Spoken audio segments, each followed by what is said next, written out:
How far are they going to go to try to create this divide amongst the sexes? I mean, you can only imagine. That's the thing with me. I'm very adept. I'm very good at putting myself in other people's position. That's that's a trait that I've had for my entire life, as far back as I can remember, anyways. And I just kind of assumed we all had it, right? The ability to put yourself in other people's position.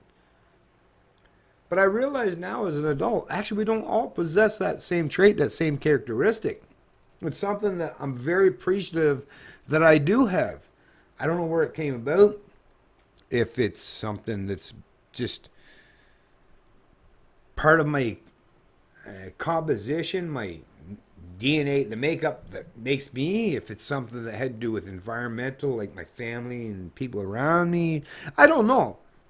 But I just can't help but think how this is going to backfire tremendously. If I think about when these people are doing what they're doing, think about what, okay, for the people that are doing it, I can totally understand where they're at, but think about how it comes across to people that aren't putting forth this thing, right? And this is in regards to, listen to this.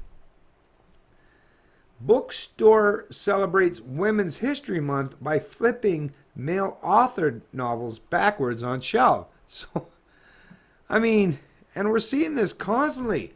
So if you're talking about, trying to raise and elevate women, I mean, when you raise and elevate anyone, I mean, there's two dominant ways that you can raise and elevate anybody. This isn't about government authoritarianism where anyone has the ability to impose their will on anyone, right?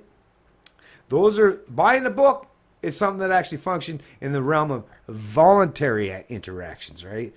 Absent of government. Well, unless you're in a school, then they'll force you to buy it. But in the private realm, those who buy books, it's all done voluntarily. No one's got a gun to your head or forcing you to buy any books. But to celebrate women by turning books backwards or whatever that are written by men, like, holy shit, right? And actually, based on the picture that they're showing with this article, and like I say, I don't know, I'll read through the article a little bit and see where we can get with that, but it looks like the overwhelming majority of the books in this fucking section of the library are turned backwards, right? I don't know, so I guess you'll be losing out on a lot of education by rejecting male authors instead of, like I say, these fucking people, they're just about dividing the sexes. You can't prop a woman up by fucking suppressing a man. Well, you might very well be able to do that, but it's not done properly, and you're not actually doing it in the manner that's going to help women. In honor of Women's History Month, one Cleveland bookstore is taking matters into its own hands. For 2 weeks in March, Loganberry Books will be bringing more attention to women's words by flipping all of its male-authored books around, spying in on the shelves, hiding their titles and authors' names from view. The store is dubbing the initiative Illustrating the Gender Gap in Fiction. It kicked off on March 1st when the store hosted a live performance art project where we will shelve the works by men in our lit arts room backwards. The independent bookstore carries new, used, and rare books, but according to owner Harriet Logan, in an interview with the Huffington Post, popular classics tend to favor male authors.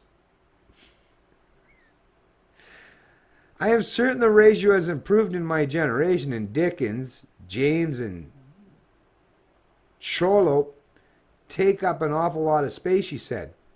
But I took an overview count of the 7,500 works of fiction we worked on, excluding genre and mass market, and female authors represent approximately 37%. Well, that sounds like it's actually pretty fucking good, 37%. I mean, what the?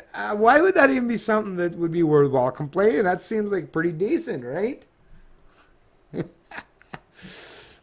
In order to remedy this issue, Logan plans to keep recent backlist titles by women in stock, giving them more time on the shelves. She hopes this will not only draw attention to the female authors the store carries, but also represent how much the male voice dominates, which has persisted, according to Logan.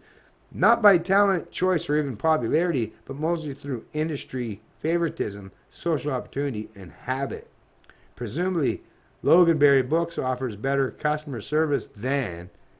But anyways, yeah, I'm not going to read through this whole article. I'll post a link to it in the description of this video. But I mean, this is what I'm seeing as it's a constant thing that's promoted by these feminazis, the ones that keep pushing women, the women's movement, the women's march, women's this, is not about propping them up as much as it is about tearing men down. It's way more about tearing men down. And I mean, like I say, you know, if you're having a bicycle race and somebody throws a stick into the spoke of the male racer and the female racer beats the male as a result of someone throwing a spoke in his wheel, yeah, you could say, hey, it's a win for the women, right? But was it really a win? Are women really going to be properly inspired to want to reproduce or recreate that environment? That's not how you inspire women. Learn from men, okay? You fucking feminist motherfucking dumbass twits. How men raise and elevate each other is by using competition, right?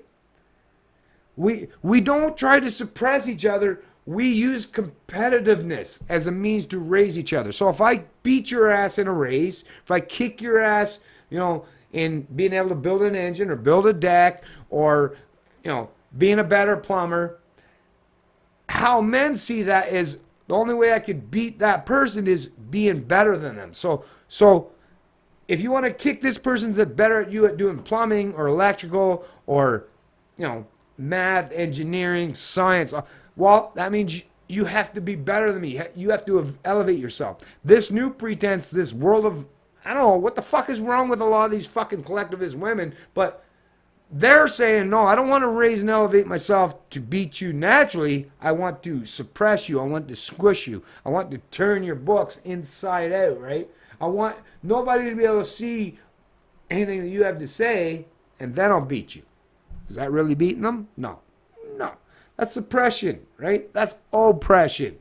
That's a means to an end that's not going anywhere except fast-tracking that race to the bottom.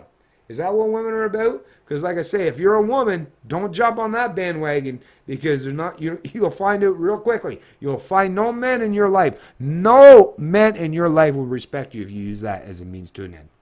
If you try to squish or quell men as a means to prop yourself up, well, be ready and be willing to accept that you're going to be surrounded by a lot of women. And not the kind of women that you're going to respect and appreciate or admire. Women that will actually, if you challenge them, they'll use that same method, that same methodology towards you. So don't show solidarity with using oppression or suppression as a means to an end, as a way to win any battle, right?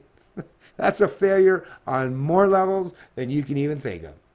This is Canadian Libertarian, and I love liberty.